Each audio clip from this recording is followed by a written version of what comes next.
Lesson 8 starts on page 31, but we got through, I believe, verse 15 on Sunday, and I know Ray mentioned... What did you say, verse 1? We got through verse 15 on Sunday, so we're getting ready to start in on Jesus walks on water, verse 16, but you mentioned you might have a comment that goes more with... Well, somehow we got off a little bit on the resurrection, and I can't remember a great deal of the conversation at that point, so my old age. Sure. But I wanted to make the point that within the temple were these folks called Sadducees. They absolutely did not believe in the resurrection at all. The only thing that they believed in was what was in front of them. In other words, if you're dead like the little dog Grover. And the Sadducees are the ones that made, as I understand, the ones that made their money taking advantage of people in the temple. So selling things, changing money and that sort of thing. I'm not sure that the Pharisees were involved in that. Some of them maybe too, but the Sadducees definitely were all about money and not about spiritual things. So they absolutely did not believe in the resurrection. And it's interesting to note, if you go and you can read this wonderful, we have this encyclopedia in our hands now. You can go and look up Josephus. Josephus has some things to say about the Sadducees.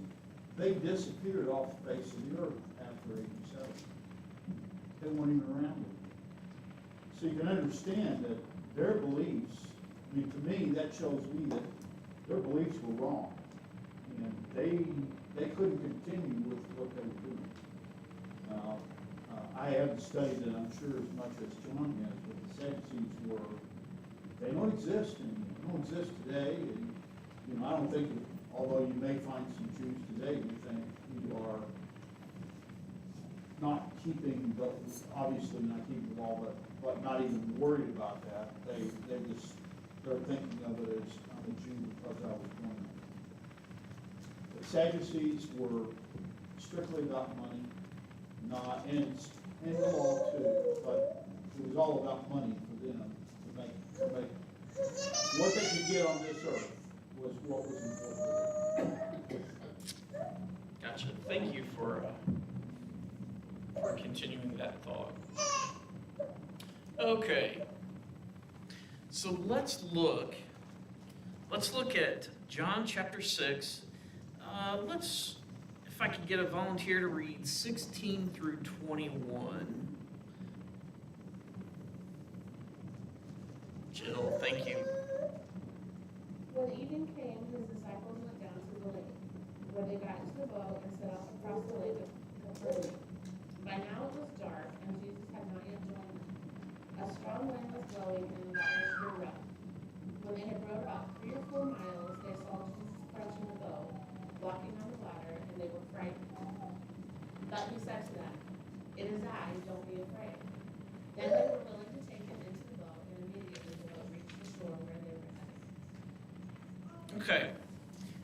This is another one of those accounts that we have similar accounts of the same thing in a couple other Gospels.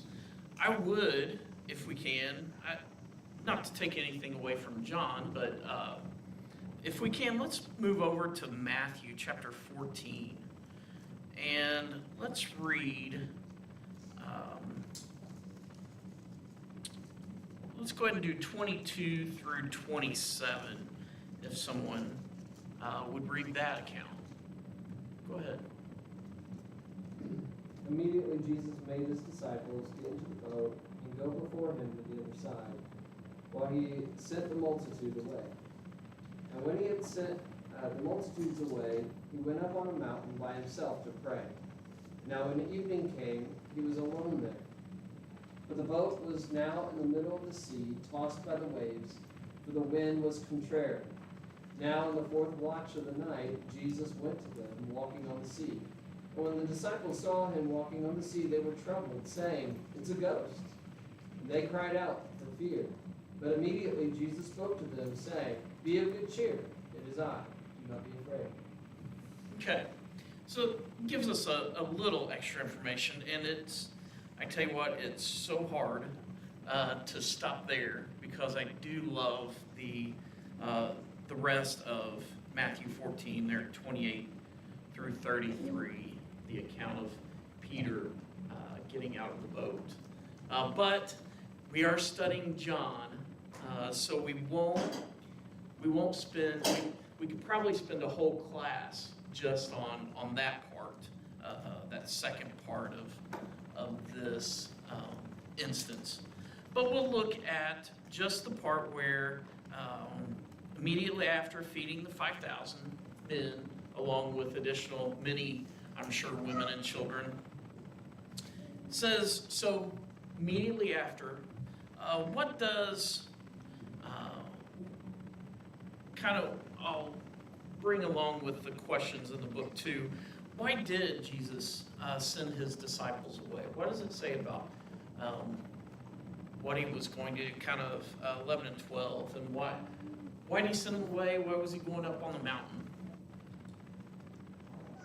He's trying to get away from the multitudes, because they like the fact that he can get away. Yeah, and we'll definitely maybe we'll get to that. Hopefully we'll get to that yet tonight. John's beheaded. He's trying to find a quiet place to find himself. And then here comes the multitude, and they're starving. He teaches and feeds them. And he still hadn't had time by himself to breathe and pray. Yeah.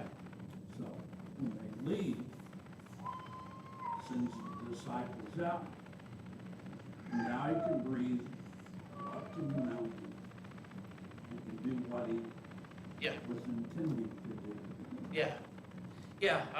That's exactly where I was going. But before feeding the multitude, that's what he was trying to do in the first place. Trying to get them away. They had everything that had happened up until now, and wasn't able to because they came, and he, of course, performed a miracle there, and I'm sure that was also taxing on him and the disciples. So he's now determined to go up to the mountain to pray, and just kind of I think about that and just never know, but along the lines of what John was talking about, getting to go alone, Jesus going up on the mountain alone to speak with his dad. Maybe I shouldn't say it like that, but speak to the Father. Him being the Son of God, to be able to have some one-on-one time, I guess. I would love to know more about that. But regardless, what a special time, and for him to be able to finally get away. He sends the disciples on ahead. Matthew says he made them. He told them to go get in the boat. Go ahead and head across the sea. So then he goes up and prays. He dismisses the crowd. And then what happens during the night? Storm comes through. Yeah. From both accounts, I think we can understand it wasn't just a rain, just one of those nice spring,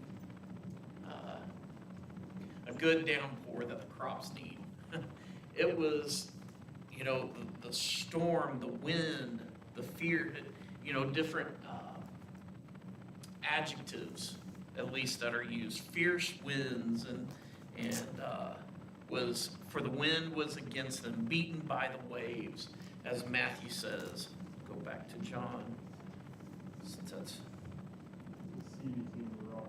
yeah, Due to its blowing winds. yeah. About how long did this storm last? Is it a quick one?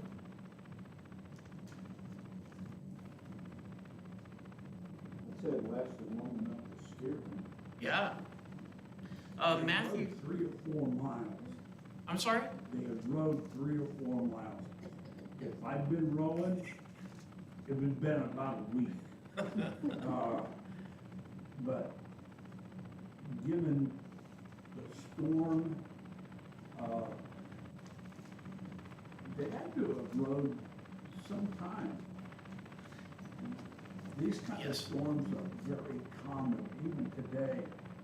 On the Sea of Galilee, the way the sea lies, there is a mountain range to the west. And the winds and the clouds will come up over that mountain range and then head down, oftentimes very great fury down onto the sea. And even to this day, you can get these very sudden bursts of strong winds.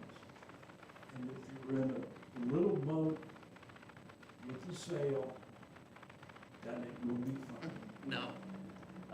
I believe I read Sea of Galilee is 700 feet below sea level, and the mountains around it 2,000 feet above sea level. So exactly what you're saying, just that intense change in elevation causes extreme storms. Given Matthew's account, talks, yeah, go ahead. I would say, Matthew's account says when evening came, they were out in the morning. So I'm guessing, like, if looking it up, it's right around, maybe even earlier than that. Before the light comes, that's when it's supposed to be. And then it's the 4th watch of the night, so we're talking about anywhere between 3 a.m. and 6 a.m. Yeah. So for a long time, they were out in the morning. Yeah, that's exactly where I was going. They talk about, and I found this through other commentaries, how the watches were 3-hour segments. So, thinking, if it's 4th hour, could be, 9 hours, depending on when the storm started. But I think we can say it wasn't just a 15-minute burst. We're talking hours that they're tossed, that they're probably, pretty scared, wondering what's going to happen to them. These are professional fishermen who have spent much of their life on the sea, and they've experienced these kinds of storms before. But there appears to be something different about this storm that is not just a usual storm that they're accustomed to battling. I mean, here we have professional fishermen, and they're just scared to death. Yeah. Good point. So we have, now we have a couple hours, they're weary, beaten from the storm. Then, and like I said, they were frightened. But in this case, it talks about, here comes Jesus. What was he doing? Walking on the water. I don't know if you guys have ever been out. I really haven't either been out on a sea or, when there's storms, but of course we've had storms around here, but just, I try to imagine what they were going through, what they were seeing, and then all of a sudden, here comes someone walking on the water. And they were frightened. They didn't realize what, again, I believe it's either Matthew or Mark, what they think Jesus was? A ghost. Yeah. And I believe that this is at the point where they are scared, where they get scared. Yeah. I don't think, not going contrary to what John said, that they were too scared like a storm. But the moment they see Jesus walking on the water, they think that he's a ghost. This is the moment that I believe when they get scared. Yeah. Well, it's dark too, right? I mean, Yeah. it's most likely dark at this point. So, And probably your your imagination starts playing tricks on you when in the dark and then a little bit scared. I'll take a quick. My uncle talks about one day when he was out walking through the woods hunting, him and his cousin, and they looked up on the hillside and saw a bush. Well, it was a bush, and they kept looking, and I think there's a guy in that bush. I think he's got a gun pointing at us. And they were back and forth talking about, what are we seeing? I think he's going to shoot us. And just there, it's a pretty funny story. And then, of course, they didn't notice the deer that then snorted at them, scared them to death. Then when they went up to the bush, it's just a bush with some red berries. They thought it was somebody with a plaid shirt, had a gun. It was just red.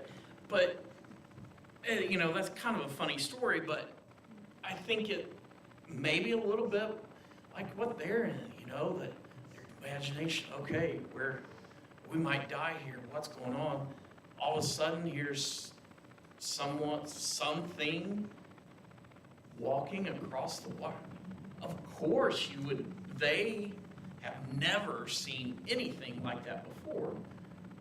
It's not out of the realm of reason for them to think, oh, is that a ghost, and just be frightened. But no, it's Jesus.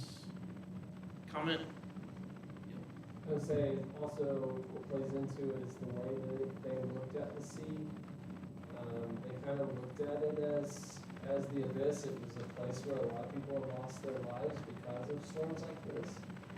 And so they would already likely been, especially in the middle of the night, been on edge because of this. Good point. So then it's Jesus, and coming near the boat, what does he say to him? Don't be afraid, it's me. Yeah. He calmed them, said it was him. Of course, the story doesn't have to spell out everything, but obviously, once he spoke to them, they realized it's Jesus. He's now come. And what did they do? Yeah. Here in John 6:21, then they were glad to take him into the boat. And again, I just kind of think, man, probably the relief on their hearts and minds to finally have Jesus back with them. And again, drawing from our other accounts of this, the wind ceased, right? Just like that. Everything was calm, storm was gone. And then what happened? It says they were, immediately on land. yeah, Or in- yeah. So, two amazing things. Wow. Again, thinking about being in that situation, being as scared as they were for hours and hours rowing, trying to row or sail or row against the waves, battling against the waves. Then Jesus is there. The calmness now of their fears, the calmness of the weather, and then immediately they were at their destination. So, Although you could play, okay, Peter walks, gets out, walks, all of that transpires, that's not mentioned at all. That could be an hour true, in which isn't accounted for here. right, not accounted for here. You're right. So that's woven in there somewhere that John doesn't put in his account. Spot didn't hit warp speed. I'm sorry? Spot didn't hit warp speed. They still had to row the rest of the way with the other side. But it would have been a much easier job finishing their journey. Now that, and the storm didn't subside until Jesus got into the boat with them, because it was still, the wind was blowing, and that's what caused Peter to kind of freak a little bit. Yeah, So, he gets into the boat, and I don't know how far they had to row. There's nothing that gives us any indication, but I think we do know it was an easy row to their destination. yeah, and we do need to try to marry these two accounts, and maybe not as easy just to splice them completely together. But we can rest assured that all these accounts are correct, just a different rendering of what happened.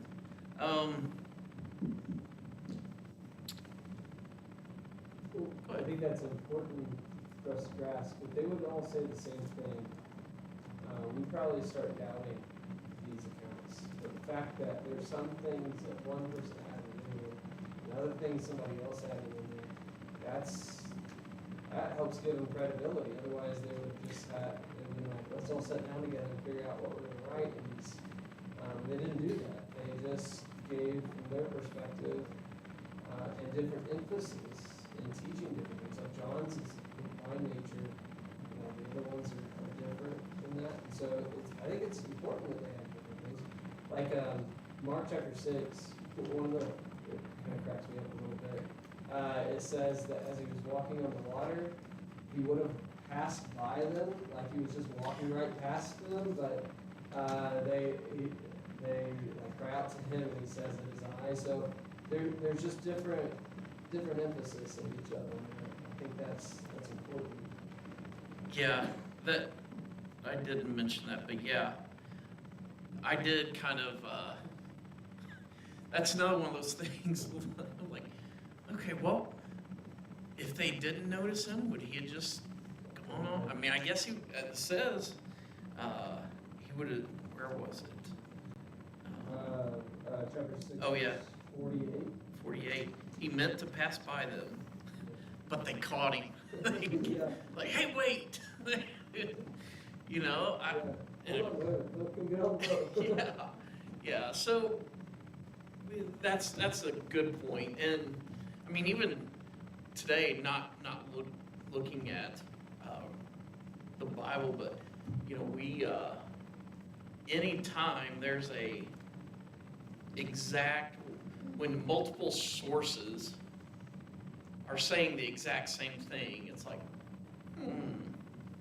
there's somebody behind the scenes that's putting this together and telling them what to say. But Yeah, why these don't accounts- we trust the mainstream media when they keep saying the same phrases over and over? All of them do, so we're like, okay, somebody told you to say that, so. It's a script, yeah. Yeah, it's collusion, that's what it is, and so for evidence-wise, it's important that they have different things.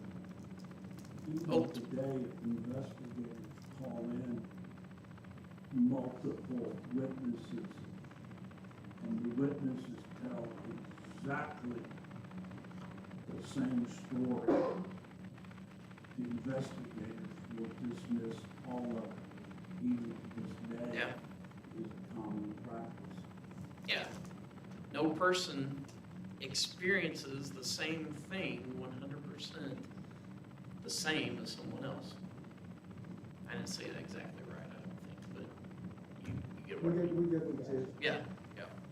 So, okay. Let's see. Is there anything else before we head on to the next section? Once they get to the other side. Any other comments on this before we kind of jump into, let's see, verses 22. This is a pretty long section. I know we'll barely touch on it tonight. Yes, sure. So it says immediately the boat was at home, and that just gives me an indication that they were struggling before the war, and they were not struggling as much after he was with them, and that's true for us. Yeah. There's some good application there about that can definitely apply to our lives. How struggling, and then Jesus comes and gladly receiving him into the boat, and then life's the rowing, the hardships go away, and it's a little bit easier sailing with him. Good point. Anyone else? Okay, how far? Let's read.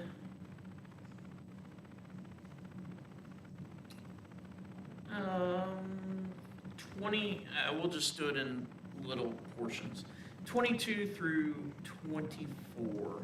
John 6, 22 through 24. Read it. On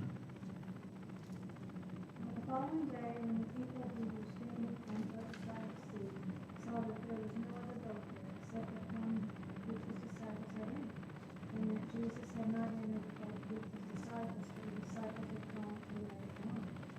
However, other boats came from Tiberias near the place where they could build up the fence.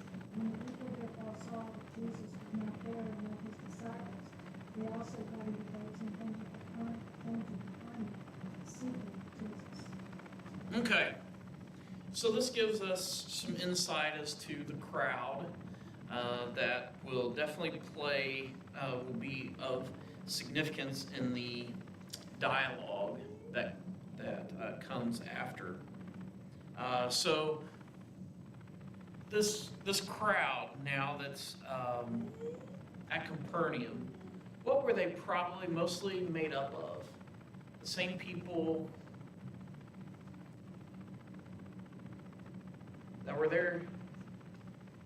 Well, I think later on, in verse 26, you see, yes, it was some of the same people, because Jesus accuses them of, you're coming for the food, you're not really coming for the spiritualness of this. Yeah. You just want the food. And that's a lesson to be learned today, that so many denominations and different places want to, put on a show for people rather than give them the truth. Yeah. Yeah, so this I is, remember who said, it was an older preacher, who said if you draw them with fried chicken, iced tea, and ice cream, they're gonna be as dead as the chicken, as weak as the tea, and as cold as the ice cream. yeah, And what draws the heat, yep. good illustration. Yeah. Yeah, so this was probably a majority, I don't know that, well, the majority of the crowd was a crowd that followed, that was there for the miracle yesterday. They were there for the big feast yesterday. And so they saw that the disciples got into the boat and they saw that Jesus didn't. But they went ahead, they got over to Capernaum too. Talks about in verse 59 with the questions, it jumps down there asking about where'd he go when he arrived to the other side. He's in the synagogue.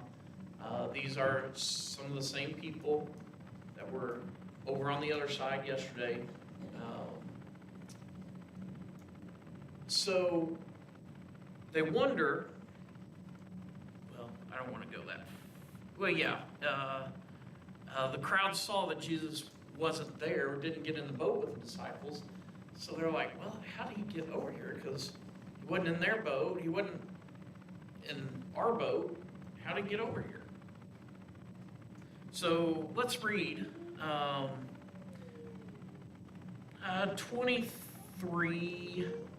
25 through, how far do we want to go? Through 27. We'll do it three verses. 25 through 27. Have a volunteer, please.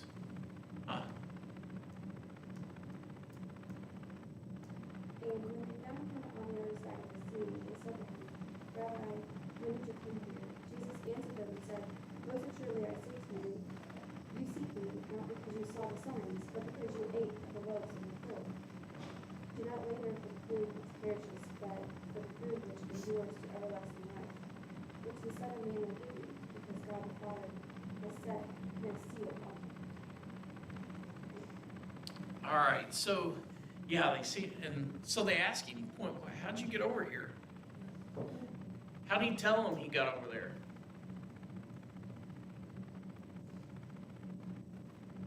According to this, he ignored their question, right? He jumps in. We've seen this. We've talked about this in other chapters, in other, I guess, discourse with others, how he knows their heart. He knows what's going on. He bypasses the trivial. He's not going to waste time on telling them how he got over there. He jumps in, like you guys were talking about with he tells them, I know why you're here. It's not for the signs, but it's for the food. You're seeking me not because you saw the signs and understood, if I can say, understood what the signs were for. You're just here for the amazing miracles and the good food, and bypassing what's really important. And go ahead. It shows that back then, we have it today. People like you guys were talking about, seek Jesus, seek religion for their physical needs, and what he can do for them physically, and not for who he is, and ultimately what he can do for them physically. Yeah. Yeah, so it makes you understand why back in verse 15 they were going to try to make him their soup kitchen king, I guess. Like they were looking forward to what they were getting out of him instead of recognizing him for who he is. Yeah.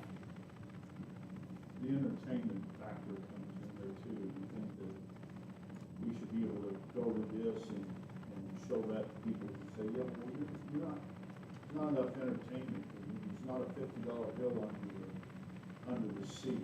I guess if Curtis got up on Sunday and said, hey, nobody found the $50 bill this past week, so we're going to do it again next week. We fill this place, but that's not the reason to have people come to services and learn. Yeah. You're for that? Give it a try. Yeah, couple phrases that some have talked. where they're seeking the gifts and not the giver. The world can really get, and we need to make sure that we don't fall Acts 8, into that. Simon, you know, he was going for it. That's what, this was important to him. So he headed that direction rather than the spiritualness of it. Yeah. In verse 27, he said, "Do not work for the food that perishes." It's that he's again chastising them, if I can use that, of they're looking for, they're aiming for that physical nourishment. You know, just like the woman at the well. She was, you know, the water that you drink of this water, you're going to be thirsty. You're going to be here tomorrow getting more water because you're thirsty again. They're seeking that physical bread, that miraculous bread. Give us some more of that. You know, it's, yeah, that miracle you did where you fed us to our fill yesterday, that was great, but where's breakfast? Kind of what it seems like what they're asking. And so he's telling them to stop working, as it says, stop working for the food that perishes, but the true spiritual food that leads to eternal life. Very, very direct. I know we've mentioned this multiple times in the past of how Jesus lays it out plain. You know, he's definitely a loving Savior, but he doesn't pull punches when people are coming to him for the wrong reasons. He's flat out telling them, I'm repeating myself, you're here for the physical food. You should be searching for the spiritual food, gives eternal life. Any comments before we continue? Yeah. And that's the challenge today as well. Obviously, Jesus knew their hearts. We don't know people's hearts, and so trying to judge people's motives. One time, a guy came to me, asked to be baptized, and asked why. He said, well, he wants it to make amends with his daughter and fix that relationship. I was like, well, that's not the reason that one should obey the gospel. And so we worked on it more, you know, and sometimes some people have a different motivation than they should, and that can be challenging to work through. Yeah. Good point. All right, let's see if, thank you. Oh, I missed the first bell. Well, that was a good comment to end on.